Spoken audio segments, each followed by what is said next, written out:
Parce que les musulmans, eux,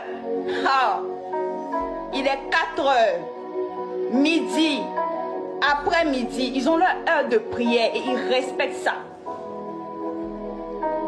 Excusez-moi. Ils respectent ça. Ils respectent leur heure de prière. C'est-à-dire, même si le musulman est en train de signer un contrat d'1 milliard, je vous jure que si son heure de prière est arrivée, là, milliard, là, il va oublier, il va aller prier son Dieu. Parce qu'il sait ce qu'il y a dedans. Mais nous, chrétiens, c'est qu'on a un problème. Qu'on connaît Dieu. Et tu veux que Dieu se souvienne, tu veux que Dieu te bénisse comment? Tu ne le fais pas passer en numéro 1. Il passe derrière. Ton téléphone est plus important que Dieu. Ma chérie, toi aussi. Toi aussi, ma chérie, tu passes plus de temps sur TikTok. Même si on dit TikTok, c'est comment? Tu ne passes pas du temps dans la prière. Toi, c'est-à-dire Dieu, il passe après. Je suis désolée. En tant que chrétien, il faut que tu puisses avoir tes heures de prière. Quand tu te réveilles le matin, recommande ta journée entre les creux, c'est-à-dire les creux des mains de l'Éternel. Il y a une histoire qui m'a un peu choquée un jour. Ma mère m'a raconté une histoire. Quand nous on sort, on va à l'école, notre maman a tendance à nous dire que le Seigneur vous accompagne. Elle nous a raconté une histoire. Il y avait une maman qui aimait bien faire ça. C'était une famille.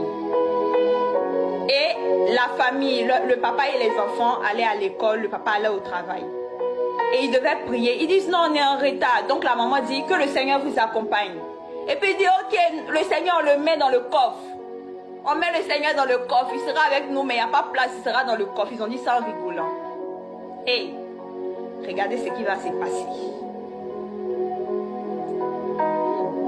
Ils montent dans la voiture, sur la route, accident. Ils font un accident. Toute la voiture est bousillée. Tout le monde est, c'est-à-dire tous ceux qui étaient dans la voiture sont partis. Mais le coffre est resté intact. Le coffre est resté intact, neuf. Pourquoi? Parce que quand ils sont partis, ils ont dit, on met Dieu dans le coffre. C'est pour te dire que si tu ne mets pas Dieu dans ce que tu fais, tu peux créer n'importe quel projet, n'importe quel truc, mais si tu ne mets pas ton Dieu dedans, si tu ne demandes pas l'avis du Seigneur, c'est poteau. Combien de millions tu as dépensé dans ce projet, mais si tu ne mets pas Dieu devant, ma chérie, c'est poteau.